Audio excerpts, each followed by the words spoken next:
I wake up in the back of a black Mercedes, my wrists zip-tied, the leather seats cold against my skin. Rain hammers the windows like bullets, and through the tinted glass, Seoul blurs into streaks of neon, red, blue, gold, bleeding into the darkness. My head throbs where they hit me. I don't know who they are yet, but I know this isn't random. You don't grab a cybersecurity expert off the street in Gangnam at midnight unless you want something specific. The driver hasn't said a word. Neither has the man beside me, built like a concrete wall, his hands folded in his lap. Professional, calm, terrifying in his stillness. I test the zip ties. Too tight. My phone is gone. My laptop is gone. Everything that makes me Maya Chen, the woman who's built firewalls for Fortune 500 companies, the woman who's never been caught off guard, gone. My mind races through the last hour, trying to piece together what happened. I was leaving my favorite coffee shop in Gangnam, the one that stays open past midnight for insomniacs and coders like me. The rain had just started. I remember putting up my hood, reaching for my keys, and then nothing. Just a cloth over my face, the sickly sweet smell of chemicals, and darkness swallowing me whole. Now, watching the city slide past through rain-streaked windows, I think about my mother, about how she always said my curiosity would get me killed. I was 12 when I first learned to code, not because I wanted to build things, but because I wanted to break them, to understand how systems worked so I could find their weaknesses. My father's computer, the school's network, eventually corporate databases that shouldn't have been accessible to a teenager in Atlanta with too much time and too much anger at a world that didn't make sense. I became a cybersecurity expert because I understood something fundamental. Predators exist in every system, and someone has to hunt them. But who hunts the hunters? The question echoes in my head as we drive deeper into parts of Seoul I don't recognize. Industrial zones where buildings lean against each other like tired giants. The kind of places where people disappear and the morning news doesn't bother reporting it. I count my breaths, trying to slow my heart rate. Panic is a luxury I can't afford. Not now, not when every decision I make in the next few hours might be my last. We drive for what feels like an hour, but is probably 30 minutes. Time has a way of stretching when you're calculating your odds of survival. The car finally stops in front of a building in Yeongdong-po, all rusted metal and broken windows, the kind of place where screams get swallowed by the rain and forgotten by morning. They pull me out. I don't resist. Resistance is for people who don't understand power dynamics, and I understand perfectly. The silent giant grips my arm, not rough, but firm enough to remind me that running would be stupid, and leads me through a steel door that groans like something dying. Inside, the building transforms. What looked abandoned from the outside is polished obsidian and dark wood within. Expensive, deliberate.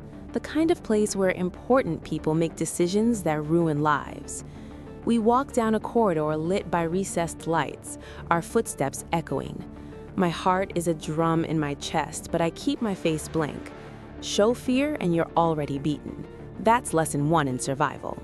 The giant opens a door, and I'm pushed, gently, but it's still a push, into an office that looks like it belongs in a 5-star hotel.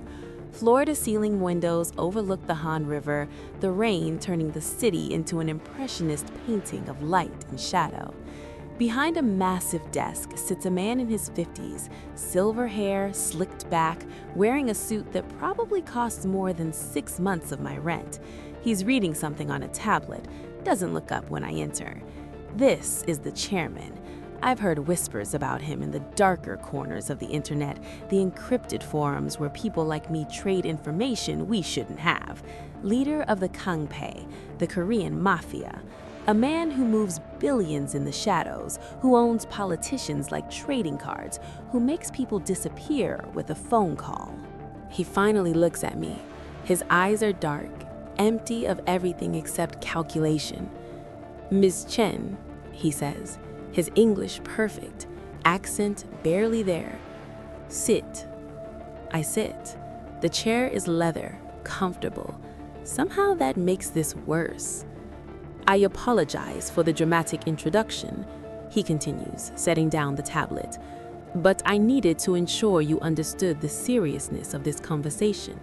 Time is a factor, and I don't have the luxury of polite requests. You could have just called, I say. My voice is steadier than I feel. He smiles, but it doesn't reach his eyes. People hang up on phone calls. They don't hang up on men with guns. Fair point. 3 days ago, the chairman says, standing and walking to the window, hands clasped behind his back. Someone stole something from me. A digital ledger. Very specific, very detailed, very incriminating. It contains financial records, communications, transactions. In the wrong hands, it could dismantle my entire organization. In the right hands, he pauses and the silence stretches like razor wire. In the right hands, it could expose the most corrupt elements of Seoul's political infrastructure. I keep my face neutral, but my mind is racing. A ledger like that is pure dynamite. Every cybersecurity instinct in me wants to know how it was stolen, what protections failed, who was smart enough to breach his systems. Why me? I ask. He turns, and there's something in his expression I can't read. Because you're the best. You built the quantum encryption protocol that banks across Asia now use. You've ghostwritten security white papers for 3 governments. You think I don't do my research, Miss Chen? I know exactly who you are. I know you moved to Seoul 2 years ago after the incident in Singapore. I know you work alone because you trust systems more than people. More importantly, I know you're not aligned with any of my enemies. You're neutral, clean, perfect. The mention of Singapore makes my stomach turn, but I don't let it show. I'm not a thief, I say. I'm not asking you to be. I'm asking you to be what you are, a hunter. Someone who understands systems, weaknesses, human error. Find my ledger, return it to me, and in exchange, he slides a piece of paper across the desk. I look at it. It's a bank account number and an amount that makes my breath catch. Enough money to never work again. Enough money to disappear, to start over, to be anyone I want. And if I refuse? The chairman's smile returns, colder this time. Then I'll be forced to ensure you don't work with anyone else either, permanently. I'm a businessman, Miss Chen. I deal in leverage. Right now, you have none. I have all of it. The choice is an illusion, but I'm polite enough to offer it anyway. I sit there, feeling the weight of the decision that isn't really a decision at all. But something doesn't add up. If he's just a crime lord protecting his empire, why the speech about corrupt politicians? Why the emphasis on the right hands? Who stole it? I ask. A former associate, someone who believed they could profit from betrayal. They've gone underground, but they're still in Seoul. They're shopping the ledger to the highest bidder, politicians who want to destroy their rivals, corporations who want leverage, foreign intelligence services. You have 72 hours before the auction closes. He nods to the giant, who places a laptop on the desk. Top of the line, custom hardware, military grade, everything. Then a phone, encrypted, untraceable. Everything you need is in here, the chairman says. Access codes, starting points, known associates of the thief. I've given you the keys, Miss Chen. Now open the door. I take the laptop, feeling its weight. This is real. This is happening. They drive me back to my apartment in Itaewon, drop me off like nothing happened. The rain has stopped, but the streets are still wet, reflecting the neon signs in pools of pink and green. I stand there for a moment, laptop under my arm, trying to process what just happened, trying to understand if I'm a partner or a prisoner. Inside my apartment, I lock every lock, close every blind, and sit at my desk. The laptop boots up instantly. Military-grade encryption, but it opens to a simple desktop with a single folder labeled The Ghost. I open it, and there, screen after screen of financial records, shell companies, wire transfers. But it's not what I expected. These aren't records of drug deals or human trafficking. They're bribes, payments to politicians, judges, police chiefs. Detailed logs of exactly who took money for exactly what favor. I scroll deeper, my hands trembling slightly. Construction contracts awarded to unsafe companies that cut corners and got people killed. Environmental regulations waived for corporate donors. Election interference, vote buying. Evidence of a city councilman who accepted $2 million to approve a building project that collapsed and killed 16 people. This isn't a crime lord's insurance policy. This is a hit list. I sit back, my mind reeling. The chairman isn't protecting his empire. He's weaponizing information against the people who make his empire necessary. He's not a crime boss protecting his interests. He's a vigilante operating in the shadows, using criminal infrastructure to take down corruption that the system protects. But can I trust him? Can I trust a man who kidnaps people, who threatens them, who operates outside every law designed to protect society? I stand up, pace my apartment, look out at Seoul sleeping beneath me. Millions of people who don't know that their government is rotting from the inside. Millions of people who pay taxes that disappear into offshore accounts. Millions of people who deserve better than this. But who am I to decide? Who is the chairman to decide? I think about calling the police, but what would I say? That a mafia boss wants me to hack into systems to recover evidence of corruption? They'd either laugh at me or arrest me, or worse, some of them are probably in that ledger. The chairman said he has eyes everywhere. Maybe he wasn't lying. I could run, take what money I have, get on the first flight out of Incheon, disappear into another city in another country, and start over again. I've done it before. But then what? Live knowing I had a chance to do something that mattered and I walked away? I sit back down at the desk. The cursor blinks on my screen, waiting for my decision. I take a deep breath, crack my knuckles, and start typing. The chairman gave me starting points: IP addresses associated with the thief, known digital hangouts in the dark web, a list of potential buyers. I start with the basics, tracing the digital footprints left behind.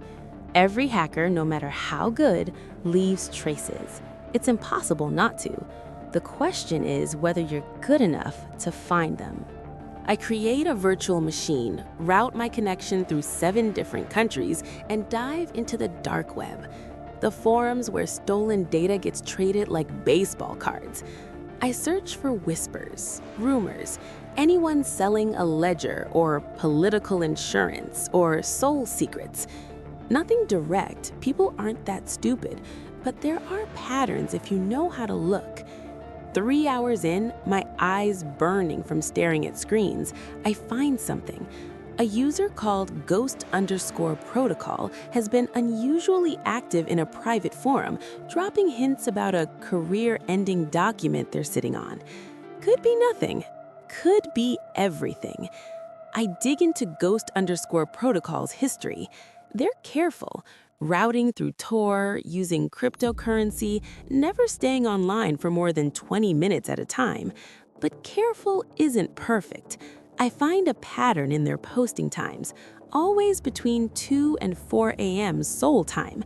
Someone with a schedule, someone with habits. I cross-reference that with the chairman's list of former associates. 3 names match the profile. People who worked in his organization's tech division, people who would know how to steal a digital ledger. I narrow it down further by checking their known addresses against internet service provider logs I probably shouldn't have access to. One name keeps appearing: Park Min-ho, former network security specialist, lives in Mapo district. Now comes the hard part. I need to access Park's personal network, see if he's still got the ledger or if he's already moved it somewhere else. I launch a series of port scans, probing his home network for vulnerabilities. He's good, I'll give him that. Firewall is military grade, encryption is solid, but everyone makes mistakes. I find it at hour 6, a smart TV he bought last year, still running factory default firmware with a known exploit. It's my way in. I spend the next 4 hours building a custom exploit, testing it in my sandbox, making sure it won't trigger any alarms. Sweat drips down my back despite the apartment being cold. My hands shake from too much coffee and not enough sleep. The 72-hour clock ticks in my head like a bomb. Finally, at 3:17 a.m., I'm in. I'm inside Park's network, moving through his devices like a ghost. His laptop, his phone, his backup drives. And there, encrypted and hidden in a false partition on an external hard drive, the ledger. All of it. Every transaction, every bribe, every dirty secret the chairman wants back. But now, I have a choice. I could copy it, keep a backup, use it as insurance against the chairman. I could send it to journalists, blow the whole thing wide open, let Seoul burn through the scandal. Or I could do what the chairman asked, recover it, return it, trust that he'll use it the way he claims, to take down corruption from the shadows. I sit there, cursor hovering over the file, the weight of the decision crushing me. Outside, Seoul is waking up. The sun hasn't risen yet, but the city is already moving, people going to jobs, living lives, trusting that the systems around them work. I think about my mother again, about what she'd say if she knew her daughter was sitting in a dark apartment in a foreign country, deciding the fate of politicians and criminals alike. She'd probably say the same thing she always said. Do what's right, Maya, not what's easy.